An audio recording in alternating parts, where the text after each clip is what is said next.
ഞാൻ ഇന്ന് സംസാരിക്കുന്നത് പ്രമേഹ രോഗിയുടെ ഒരു ദിവസത്തെ ജീവിതക്രമം എങ്ങനെയായിരിക്കണം എന്നുള്ളതിനെ പറ്റിയാണ്. ഈ രണ്ട് എക്സ്ട്രീംസും പ്രശ്നങ്ങളാണ്. അത് ജീവിതാവസാനം വരെ പാല് കുടിച്ചു കഴിഞ്ഞിട്ടുണ്ടെങ്കിൽ നല്ല ആരോഗ്യം വയ്ക്കും എന്ന് പറയുന്നത് ഒരു തെറ്റിദ്ധാരണയാണ്.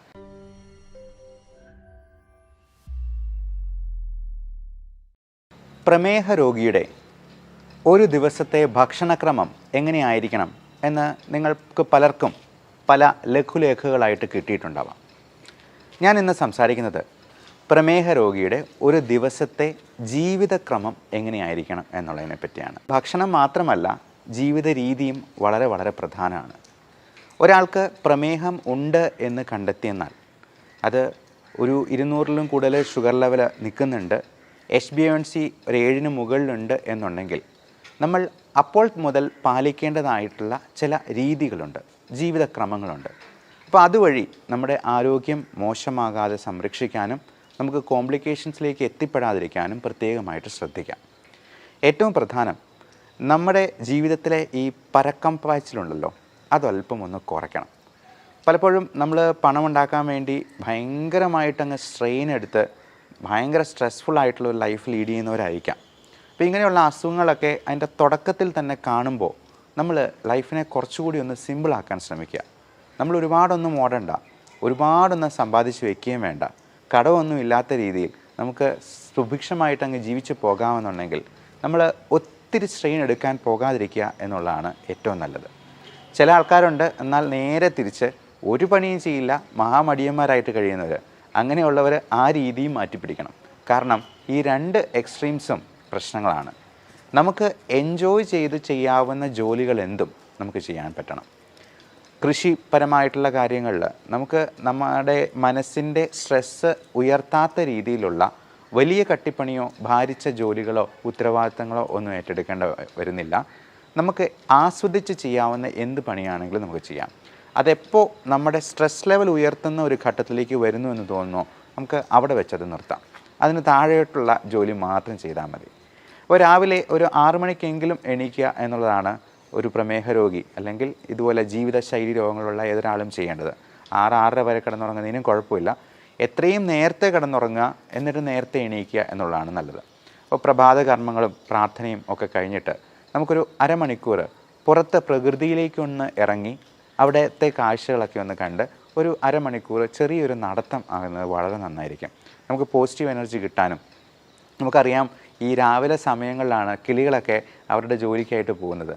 അപ്പോൾ പ്രകൃതിയുമായിട്ട് ഇണങ്ങി നിൽക്കുമ്പോൾ നമുക്ക് ഒരുപാട് പോസിറ്റീവ് എനർജി കിട്ടുന്നുണ്ട്. ആ ഒരു എനർജി നമ്മുടെ ദിവസം മുഴുവൻ നമ്മുടെ കൂടെ നിലനിൽക്കുകയും ചെയ്യും. അപ്പോൾ രാവിലെ എണീക്കുമ്പോൾ തന്നെ വേണമെങ്കിൽ ഒരു കട്ടൻ കാപ്പി കുടിക്കാം. അപ്പോൾ ഈ കട്ടൻ കാപ്പി എന്ന് പറയുമ്പോൾ അതിൽ മധുരം ഇല്ലാത്തത് കുടിക്കുന്നതാണ് ഏറ്റവും നല്ലത്. ചിലർക്ക് മധുരമില്ലാതെ കാപ്പി കുടിക്കാനായിട്ട് കഴിയില്ല. അപ്പോൾ അങ്ങനെയുള്ളവർക്ക്, അങ്ങനെ നിർബന്ധമുള്ളവർക്ക് മാത്രം നമുക്ക് വേണമെങ്കിൽ ഷുഗർ ഫ്രീ ഉപയോഗിക്കാവുന്നതാണ്. ഷുഗർ ഫ്രീ ഗോൾഡ് പോലുള്ള സാധനങ്ങൾക്കൊക്കെ പഞ്ചസാരയോട് വളരെ അടുത്ത് നിൽക്കുന്ന മധുരം തന്നെ തരാനായിട്ട് പറ്റും. ഒരു കാരണവശാലും പഞ്ചസാര, ഉപ്പ് ഇതിൻ്റെ ഉപയോഗം പരമാവധി കുറയ്ക്കുക എന്ന് തന്നെയാണ് പറയാനുള്ളത്. ഗ്രീൻ ടീ നല്ലതാണ്. ഗ്രീൻ ടീ ആണെങ്കിലും ദിവസം 1-2 തവണ കുടിച്ചാൽ മതിയാവും. ഒത്തിരി കുടിക്കുന്നത് ഈ ചായ കാപ്പി പോലുള്ള സാധനങ്ങളാണെങ്കിലും അഭികാമ്യമല്ല. ഈ പാല് ഒഴിച്ചുള്ള ചായ കാപ്പി നമുക്ക് ഒരു നല്ല ഭക്ഷണമല്ല. പാല് കുടിക്കുന്നത് കുഞ്ഞുങ്ങൾക്ക് വേണ്ടി അവർക്ക് മാത്രം ഡൈജസ്റ്റ് ചെയ്യാൻ പാകത്തിനാണ്. അപ്പോൾ പാല് തന്നെ ഒരു പരിധിയിൽ കൂടുതൽ കുടിക്കുന്നത് പുളിച്ചുതേട്ടലുണ്ടാക്കാനും ഒക്കെ കാരണമായേക്കാം. പശു അതിൻ്റെ ക്രാവിന് വേണ്ടി സൂക്ഷിച്ചു വെച്ചിരിക്കുന്ന പാലാണ് നമ്മൾ അടിച്ചു മാറ്റി കുടിക്കുന്നത്. അത് ജീവിതാവസാനം വരെ പാല് കുടിച്ചു കഴിഞ്ഞിട്ടുണ്ടെങ്കിൽ നല്ല ആരോഗ്യം വയ്ക്കും എന്ന് പറയുന്നത് ഒരു തെറ്റിദ്ധാരണയാണ്. അതേസമയം അത് തൈരാക്കിയോ അല്ലെങ്കിൽ മോരും വെള്ളമായിട്ടോ ഒക്കെ കുടിച്ചു കഴിഞ്ഞിട്ടുണ്ടെങ്കിൽ അതിൽ ലാക്റ്റിക് ആസിഡ് ബാസിലസ് അടങ്ങിയിട്ടുണ്ട്. അതുകൊണ്ട് നമ്മുടെ ദഹനത്തിനെ പ്രോപ്പറാക്കി അതിനെ സംരക്ഷിക്കാനും സഹായിക്കാനുമുള്ള കഴിവുണ്ട്. ഇനി കട്ടൻ കാപ്പിയൊക്കെ കുടിച്ച് നമ്മുടെ പ്രഭാത കർമ്മങ്ങളൊക്കെ കഴിഞ്ഞു, ചെറിയൊരു നടത്തം കഴിഞ്ഞു, നമുക്ക് എക്സസൈസ് എന്ന കാര്യത്തെക്കുറിച്ച് ചിന്തിക്കാം. ഒരാളുടെ എക്സസൈസിൽ 3 കമ്പോണൻസ് ഉണ്ടാവണം. അതിന് എയ്റോബിക് കമ്പോണൻ്റ് ഉണ്ടാവണം, സ്ട്രെങ്തനിങ് ഉണ്ടാവണം, സ്റ്റാമിന കൂട്ടുന്ന രീതിയിലുള്ള എക്സസൈസ് ഉണ്ടാകണം. ഇങ്ങനെ 3 കമ്പോണൻസ് ആണ്. അപ്പോൾ എയ്റോബിക് എക്സസൈസ് എന്ന് പറയുമ്പോൾ നമ്മൾ ഉദ്ദേശിക്കുന്നത് നമ്മുടെ ഹാർട്ട് റേറ്റ് 140 വരെയെങ്കിലും ഉയർത്തുന്ന രീതിയിൽ. അപ്പോൾ ചുമ്മാ ഒരു നടത്തം എന്ന് പറയുന്നത് അതൊരു മടിയന്മാരുടെ വ്യായാമമാണ്. അതിനൊരു വ്യായാമമായിട്ട് കൂട്ടാൻ പറ്റില്ല. അപ്പോൾ ഇങ്ങനെ 140 വരെ കൂട്ടണമെന്നുണ്ടെങ്കിൽ നമ്മൾ എന്ത് ചെയ്യണം? ഒന്നെങ്കിൽ ഒരു 100 ജമ്പിങ് ജാക്സ് ചെയ്യാം, 100 പ്രാവശ്യം ഒന്ന് ചാടിയാൽ മതി അവിടെ തന്നെ, പുറത്തോട്ട് ഇറങ്ങണ്ട. ഇപ്പോൾ മഴയൊക്കെ ആയതുകൊണ്ട് പുറത്തോട്ട് ഇറങ്ങാൻ പറ്റിയെന്ന് വരില്ല. 100 പ്രാവശ്യം ചാടാം, അല്ലെങ്കിൽ ഒരു 50 പുഷപ്പ് എടുക്കാം. അത് നമുക്ക് 2-3 ഇടവേളകൾ ഇട്ട് വേണമെങ്കിലും അങ്ങനെ ചെയ്യാം. അപ്പോൾ 140 വരെ നമ്മുടെ ഹാർട്ട് റേറ്റ് കൂട്ടിയെന്നാൽ മാത്രമേ അതിനെ എയ്റോബിക് വ്യായാമം എന്ന് വിളിക്കാൻ പറ്റുള്ളൂ. 2 സ്ട്രെങ്തനിങ് കമ്പോണൻ്റ് ഉണ്ടാവണം. നമ്മൾ വെയിറ്റ് ട്രെയിനിങ്, ഇപ്പം ഡംബൽസ് എടുക്കുന്നതൊക്കെ സ്ട്രെങ്തനിങ് ആണ്. പുഷപ്പിനും അതിൻ്റെ ഒരു സ്ട്രെങ്തനിങ് കമ്പോണൻ്റ് ഉണ്ട്, നമ്മുടെ മസിൽസിനും ഒക്കെ വ്യായാമങ്ങൾ കിട്ടുന്ന രീതിയിൽ. അതുപോലെ സ്ക്വാറ്റ്സ്, പുഷപ്പിന് പോലെ തന്നെയാണ് സ്ക്വാറ്റ്സ് എന്ന് പറയുന്നത്, ഇരുന്നിട്ട് എണീക്കുന്ന രീതിയിലുള്ള എക്സസൈസ്. കൈ നേരെ വെച്ചതിന് ശേഷം മുട്ടും മടക്കി ഇങ്ങനെ ചെയ്യുന്ന എക്സസൈസ്. അത് ഒരു 20 പ്രാവശ്യം നമുക്ക് ചെയ്യാവുന്നതാണ്. അതേപോലെ തന്നെ ഇങ്ങനെയുള്ള ഡംബൽ ഉപയോഗിച്ചിട്ടുള്ള എക്സസൈസും വെയിറ്റ് ട്രെയിനിങ്ങും നമുക്ക് ഇഷ്ടം പോലെ വ്യായാമങ്ങൾ, ഇപ്പം സംശയങ്ങളുണ്ടെന്നുണ്ടെങ്കിൽ നിങ്ങൾക്ക് തന്നെ ചോദിക്കാവുന്നതാണ്. ഇത്തരത്തിലുള്ള എക്സസൈസുകൾ നമുക്ക് 20 മിനിറ്റ് മുതൽ ഒരു 30 മിനിറ്റ് വരെ എങ്കിലും ചെയ്തിരിക്കണം എല്ലാ ദിവസവും. നമ്മൾ ആ എക്സസൈസ് ചെയ്യുമ്പോൾ തന്നെ ആ ദിവസം മുഴുവൻ ആ ഊർജം നിലനിൽക്കും എന്നുള്ളത് നിങ്ങൾക്ക് തന്നെ അനുഭവിച്ചറിയാവുന്ന കാര്യമാണ്. പിന്നെ അടുത്തത് ബ്രേക്ക്ഫാസ്റ്റിലോട്ട് വരാം. നമുക്കൊരു 8-9 മണിയാകുമ്പോഴത്തേക്കും തന്നെ ബ്രേക്ക്ഫാസ്റ്റ് കഴിക്കാനായിട്ട് നോക്കാം. അത് ഒത്തിരി താമസിപ്പിക്കാതിരിക്കുകയാണ് നല്ലത്. അപ്പോൾ അതിന് തൊട്ട് മുമ്പായിട്ട് നമുക്ക് വേണ്ട മരുന്നുകൾ, ഇപ്പം മെറ്റ്ഫോമിൻ, ഗ്ലിമിപ്രൈഡ് പോലുള്ള ഷുഗറിൻ്റെ മരുന്നുകളൊക്കെ ഭക്ഷണത്തിന് മുമ്പ് അല്ലെങ്കിൽ ഭക്ഷണത്തോടൊപ്പം കഴിക്കാനായിട്ടാണ് പറയാം. ഭക്ഷണം ഒന്ന് കഴിച്ച് തുടങ്ങിയതിന് ശേഷം വേണമെങ്കിൽ കഴിക്കാം. ഗ്യാസ്ട്രൈറ്റിസ് ഉള്ളവർക്ക് ഗ്യാസിൻ്റെ ഗുളിക അതിന് മുമ്പായിട്ട് അരമണിക്കൂർ മുമ്പ് കഴിക്കാനായിട്ട് പറയാം. അപ്പോൾ ഈ മരുന്ന് കഴിക്കാനായിട്ട് നമുക്ക് കൃത്യമായിട്ട് മൊബൈലിൽ അലാം വെച്ച് ശ്രദ്ധിക്കാം. നമുക്ക് മൊബൈലിൽ തന്നെ 3-4 പ്രാവശ്യം അലാം വയ്ക്കാം. ഇതടിക്കുമ്പോഴത്തേക്കും നമുക്ക് പോയി മരുന്ന് കഴിക്കുകയും അതിനുശേഷം ഭക്ഷണം കഴിക്കുകയും ചെയ്യാം. അപ്പോൾ ഭക്ഷണത്തിൽ നമ്മൾ ബ്രേക്ക്ഫാസ്റ്റിൽ എന്തൊക്കെ ചെയ്യണം? നമുക്ക് ഏറ്റവും നന്നായിട്ട് കഴിക്കാവുന്ന ഒരു സംഗതി ബ്രേക്ക്ഫാസ്റ്റാണ്. അപ്പോൾ നമ്മൾ ഈ എക്സസൈസൊക്കെ ചെയ്യുമ്പോഴത്തേക്കും നമുക്ക് അല്പം വിശപ്പും കൂടെ ആകും. അപ്പോൾ കാർബോഹൈഡ്രേറ്റിൻ്റെ അളവ് കുറയ്ക്കുക. അപ്പോൾ ഒരു പ്ലേറ്റ് എടുത്തെന്നാൽ അതിൽ 1/4 മാത്രം കാർബോഹൈഡ്രേറ്റ്, 1/4 പ്രോട്ടീൻ എന്ന് പറഞ്ഞാൽ മുട്ടയുടെ വെള്ള, അല്ലെങ്കിൽ ഇറച്ചി, മീൻ, ഇപ്പം അല്ലെങ്കിൽ കടല വിഭാഗത്തിൽപ്പെടുന്ന പയറ് വർഗ്ഗത്തിൽപ്പെടുന്ന എന്തെങ്കിലും കറികൾ ഒക്കെ ധാരാളമായി കഴിക്കാം. പിന്നെ ഒരു 1/4 നമുക്ക് പച്ചിലക്കറികൾ, ഗ്രീൻ ലീഫി വെജിറ്റബിൾസ് ആണ്. അത് എന്തെങ്കിലും തരത്തിലുള്ള സാലഡ്, ഒരു കുക്കുംബറായിട്ടോ അല്ലെങ്കിൽ ചീരയുടെ എന്തെങ്കിലും ആയിട്ടോ, ഗ്രീൻ ലീഫി ആയിട്ടുള്ള എന്ത് വെജിറ്റബിൾസ് ആണെങ്കിലും ഇതിന് കുഴപ്പമില്ല. സ്പൈനാഷ് എന്നൊക്കെ പറയുന്ന, അല്ലെങ്കിൽ ബ്രൊക്കോളി, അല്ലെങ്കിൽ കുക്കുംബർ തുടങ്ങിയവയെല്ലാം നമുക്ക് ഉപയോഗിക്കാവുന്നതാണ്. പിന്നെ 1/4 അധികം മധുരമില്ലാത്ത പഴങ്ങൾ. മധുരമില്ലാത്തത് എന്ന് പ്രത്യേകം പറയാൻ കാരണം മാങ്ങാപ്പഴമോ അല്ലെങ്കിൽ ചക്കപ്പഴമോ അല്ലെങ്കിൽ ചെറുപഴമോ ഒക്കെ കഴിച്ചെന്നാൽ അതിൽ ഹൈ ഫ്രക്ടോസ് കണ്ടൻറ്റ് ഉള്ളതാണ്. അത് തന്നെ നമ്മുടെ ഷുഗർ കൂട്ടാനായിട്ട് ഇടയാക്കും. ഏറ്റവും പ്രധാനം ഈ ഭക്ഷണം കഴിച്ചു കഴിഞ്ഞാൽ മെയിൻ കോഴ്സിന് ഇടയിലുള്ള സ്നാക്സാണ്. പലപ്പോഴും നമ്മൾ ബാക്കിയെല്ലാം വളരെ ശ്രദ്ധിച്ച് കഴിക്കും. ഈ സ്നാക്സിന് പകരം നമ്മൾ ഉഴുന്നുവടയോ പഴംപൊരിയോ അല്ലെങ്കിൽ പേസ്ട്രിയോ കേക്കോ ബിസ്ക്കറ്റോ ഒക്കെ കഴിച്ച് കഴിയുമ്പോഴത്തേക്കും നമ്മളൊരു ഊണ് കഴിക്കുന്നതിനേക്കാൾ കൂടുതൽ കാലറി ഉള്ളിലോട്ട് പോവുകയാണ് ചെയ്യുന്നത്. അതുകൊണ്ട് ഇടയ്ക്ക് നിങ്ങൾ സ്നാക്സ് കഴിക്കുന്നുണ്ടെങ്കിൽ അത് ഒരു ആപ്പിളിൻ്റെ കഷ്ണമോ ഫ്രൂട്ട്സ് ആയിട്ടോ അല്ലെങ്കിൽ വെജിറ്റബിൾസ് ആയിട്ടോ കഴിക്കാം. മധുരമില്ലാത്ത ഒരു ചായയായിട്ട്, അതും പാല് ചേർക്കാതെ കഴിക്കുന്നത് തന്നെയാണ് നല്ലത്. ഇടയ്ക്കിടയ്ക്കെല്ലാം നന്നായിട്ട് വെള്ളം കുടിച്ചുകൊണ്ടിരിക്കുക. നമ്മൾ വെള്ളം കുടിക്കുമ്പോൾ തന്നെ നമ്മുടെ വിശപ്പൊന്ന് അടങ്ങും. അപ്പം ഇൻ കേസ് ഷുഗർ കുറഞ്ഞു പോകുന്ന ഒരു ലക്ഷണം കാണിക്കുന്നുണ്ടെങ്കിൽ നിങ്ങൾക്ക് ഗ്ലൂക്കോമീറ്റർ വെച്ചിട്ട് സ്വയം നോക്കാൻ പറ്റണം. Self monitoring of blood glucose എന്നാണ് അതിനെ പറയുക. അങ്ങനെ നോക്കി അത് എഴുതി വെച്ച് ഒരു ഡയറിയിൽ സൂക്ഷിക്കുക. എന്നിട്ട് അടുത്ത തവണ ഡോക്ടറെ പോയി കാണുമ്പോഴത്തേക്കും ഇത് കാണിച്ചു കൊടുക്കുക. അപ്പോൾ ഇൻസുലിൻ എടുക്കുന്നവരൊക്കെ ആണെന്നുണ്ടെങ്കിലും ഇങ്ങനെ കുറഞ്ഞു പോകുന്നുണ്ടെങ്കിൽ ഇൻസുലിൻ്റെ അളവിൽ നമ്മൾ സ്വല്പം വ്യത്യാസം വരുന്നത് 2-4 യൂണിറ്റ് കുറയ്ക്കാനായിട്ട് ഡോക്ടർ തന്നെ നിങ്ങളോട് പറഞ്ഞേക്കും. ഇനി അഥവാ ഷുഗർ നോക്കുമ്പോൾ 200-ന് മുകളിലാണ് നിൽക്കുന്നതെങ്കിൽ ചിലപ്പോൾ ഇൻസുലിൻ്റെ അളവ് 2 യൂണിറ്റെങ്കിലും കൂട്ടേണ്ടതായിട്ട് വന്നേക്കാം, അതിന് തൊട്ട് മുമ്പ് എടുക്കുന്ന ഇൻസുലിൻ്റെ അളവിൽ. അതുപോലെ നമ്മൾ ഷുഗർ നോർമലാണോ എന്ന് ഇടയ്ക്കിടയ്ക്ക് നോക്കുക. അതൊരു ഒബ്സഷൻ പോലെ ഇടയ്ക്കിടയ്ക്കെല്ലാം ഓരോ 5 മിനിറ്റ് കൂടുമ്പോഴും പോയി നോക്കണമെന്നല്ല. ദിവസം ഒരു 3 പ്രാവശ്യം വരെയൊക്കെ നമുക്ക് നോക്കുന്നതിൽ യാതൊരു തെറ്റുമില്ല.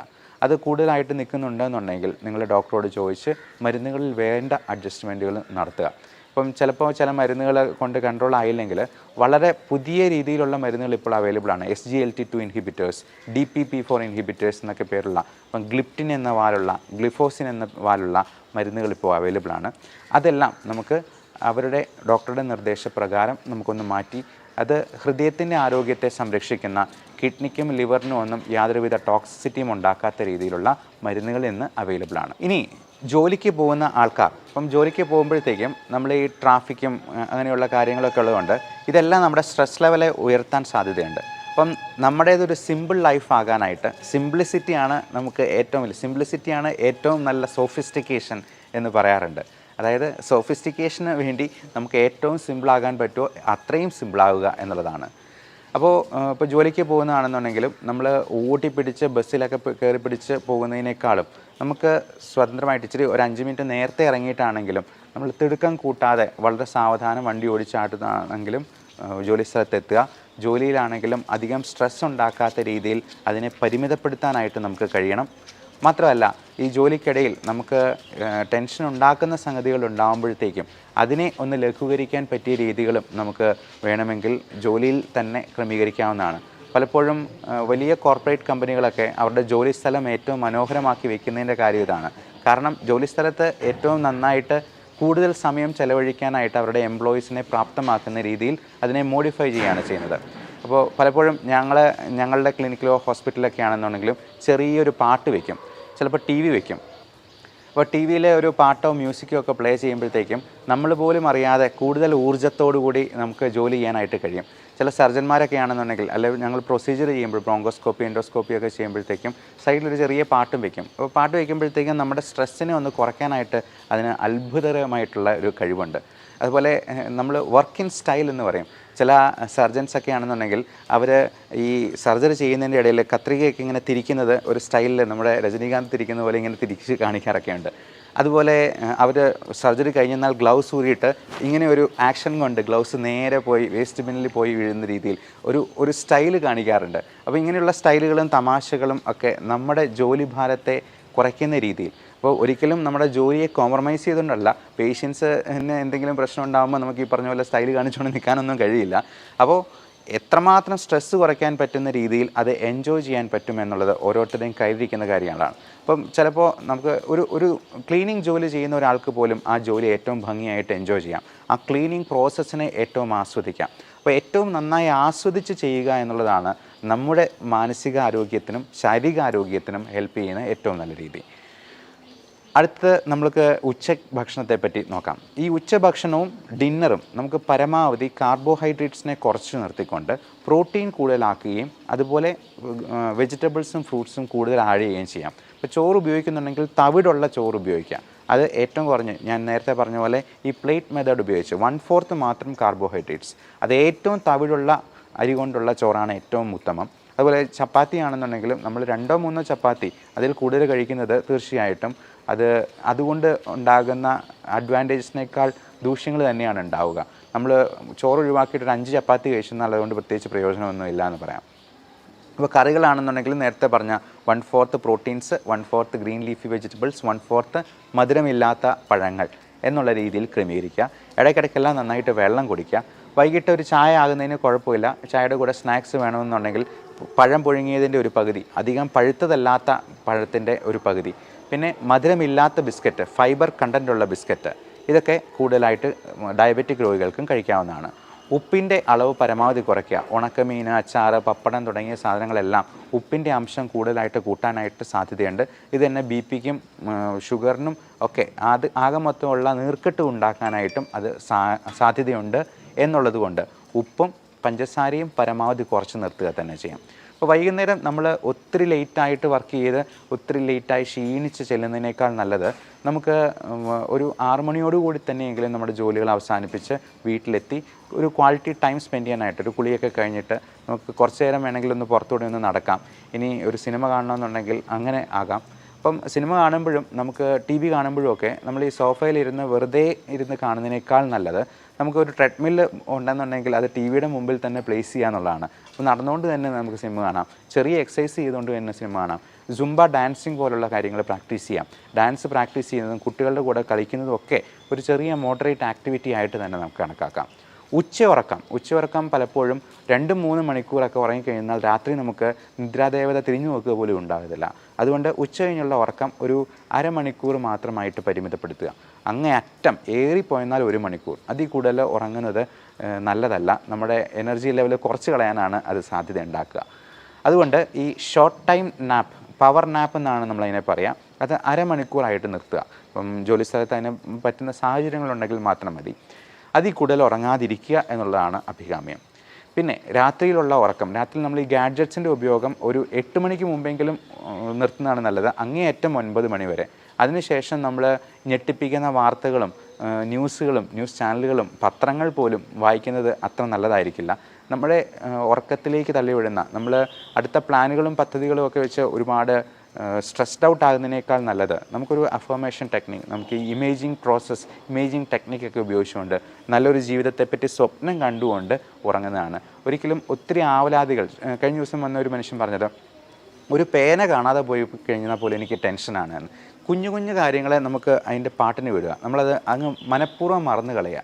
നമുക്ക് ആ കാര്യം മനസ്സിൽ നിന്ന് അങ്ങ് എടുത്തു കളഞ്ഞ് പുതിയ കാര്യങ്ങളിലേക്ക് മനസ്സിനെ കോൺസെൻട്രേറ്റ് ചെയ്യാനായിട്ട് ശ്രമിക്കുക. അപ്പോൾ വൈകുന്നേരത്തെ അത്താഴമാണെങ്കിലും ഏറ്റവും യാചകനെ പോലെ കഴിക്കണമെന്നാണ് പറയുക. അപ്പം എത്രയും നേരത്തെ കിടന്നുറങ്ങുന്നോ അത്രയും നമുക്ക് ഡിന്നർ ചുരുക്കാൻ പറ്റും.